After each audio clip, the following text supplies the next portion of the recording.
Hello and welcome back to the Ambassadors of Gaming. I am one of your hosts, Ambassador Michael, and today I will be doing an impressions video based off of Fire Emblem 3 Houses, the recent Switch exclusive. I was the only one on the team who ended up getting this one as far as I'm aware right now, and so I will be doing the impressions based on roughly 6 hours. I think we're about in at this point. So enough time to kind of get the gist of the gameplay, but it's still kind of opening up. It's got a long tail, but we'll get into that. So I want to start off with some of the very basic concepts and some of the more positive aspects of this game. To start with, it's a army simulator turn-based. So if you do not like turn-based combat, you will not like this game. That is just a heads up. If you do like turn-based combat, it is incredibly satisfying and intense. Permadeath in this game makes a world of difference in how you actually approach your battles and you strategize, because you can never really get into a battle and be like, oh, it's okay if they die, whatever, I'll just suck up the loss of this fight and then I'll be able to kill the rest of these. Like, once your unit is dead, they're gone, so you really want to prioritize keeping them alive.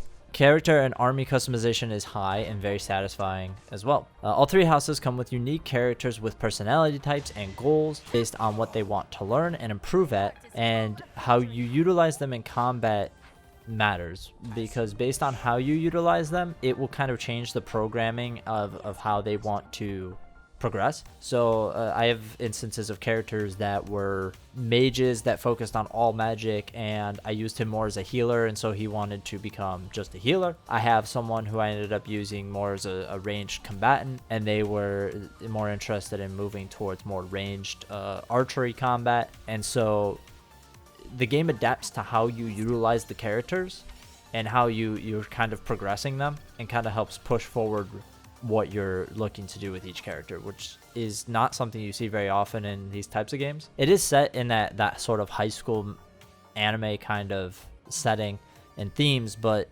you're the role of a teacher, so it's a little bit different. You also get to be the commander, which creates a weird and fun, interesting dynamic. So you're the commander and also the teacher of your army. The beginning is really slow as you kind of learn the mechanics and how you want to use and utilize your time. The game follows a very similar format to Persona 5, if you're familiar with that, with ways you can go about growing your relationships with your comrades and leveling up your own character. There's also ways that you can kind of incorporate the other characters to do seminars and lessons and things like that. So there's a lot of customization options and how you want to handle things and how you want to utilize your team. There is a class-based system like older Final Fantasy games. Depending on how you decide to grow your characters and utilize their skills, you can put them into different paths. Again, allowing you to reach this sort of level of customization that you really don't get to see a lot. So again, if you're focusing on a mage, you can set them down a more path of the mage, and that'll boost up their skills and the abilities they can learn and the attacks they can learn and things like that, special abilities and things like that. And so it's a very unique experience, because I've played games like this. Super Neptunia, I played one of those, and it's similar, but those characters are more set in what they're used for and like how you're supposed to play each character. This one is a lot more lenient. There is like a mold for kind of how your characters are supposed to be, but you can kind of morph them out of that if you really want to. It's difficult, but you can. The negative aspects to my time with the game are a lot of minuscule stuff. One of the things during combat is that sometimes the enemies change their attack target instead of where they had stated they were going to attack, causing some units to die or take damage when you weren't expecting them to. And so that really makes a difference when you're playing with permadeath on, which I really think is the way you should play the game, because I think you'll get the most out of it. And so this is easily countered by the fact that you can restart a battle and retain your XP, or you can use the turn back time effect, which you receive a couple of uses for throughout battle to combat the permadeath. But it's still very aggravating that the AI kind of changes its mind, and so you have to be careful with the way you position your units during battle. One of the things I dislike the most about this game is the way you recruit new units. In most army simulators, you recruit units through either story or through basic means. This one is very different. Your character has to be proficient in certain things that you may not want them to be to get a unit to change houses, and so you have to prioritize skills you may not want to prioritize if you want a specific character, which is totally possible, but at the same point, it's not something I want to do. So for me, it's a negative. You can also use some units having them help you out more like as a single use. I think it's called mission assist, and so that's more helpful, but it's kind of a substitute for those who want to be able to use a character but can't get or don't want to get certain skills. This is just a system I just generally don't like.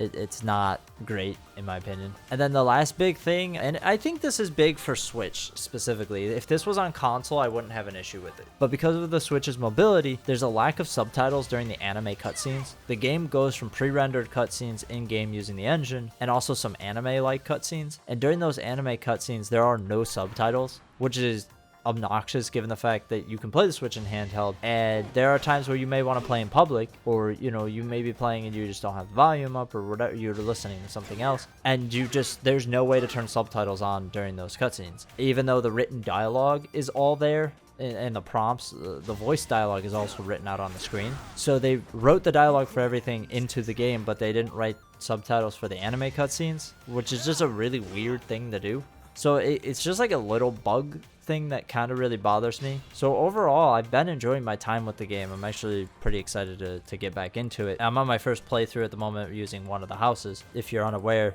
to really get the scope of the full story, you should really play all 3 houses, which means this game has a lot of replayability, which I'm actually excited for because of how different it will be when you go to play the other houses, due to the fact that each house has different units and different abilities and skills and things like that. Second and third playthroughs won't exactly be the same as the first, which highly incentivizes me to go back and play it, because I'm assuming the story won't change that much. I'm sure it'll be slight differences, much like Pokemon. But overall, if you like turn-based combat, I really think this is a worthwhile investment for you to get on Switch. It's fun, it's engaging. If you like anime type kind of games, you'll enjoy it, I think. That's been my experience so far. I've enjoyed it way more than I expected to. I expected to enjoy it because it's been a while since I played turn-based combat game that I was really looking forward to. But this one in particular just hit that spot that I haven't had in a long time, of a nice turn-based strategic kind of game. And I really think that, some people may overlook it because of the fact that it's turn-based. I just don't think it's a fair assessment. If you have somebody, if you have a friend or something, or you want to watch some gameplay, maybe that will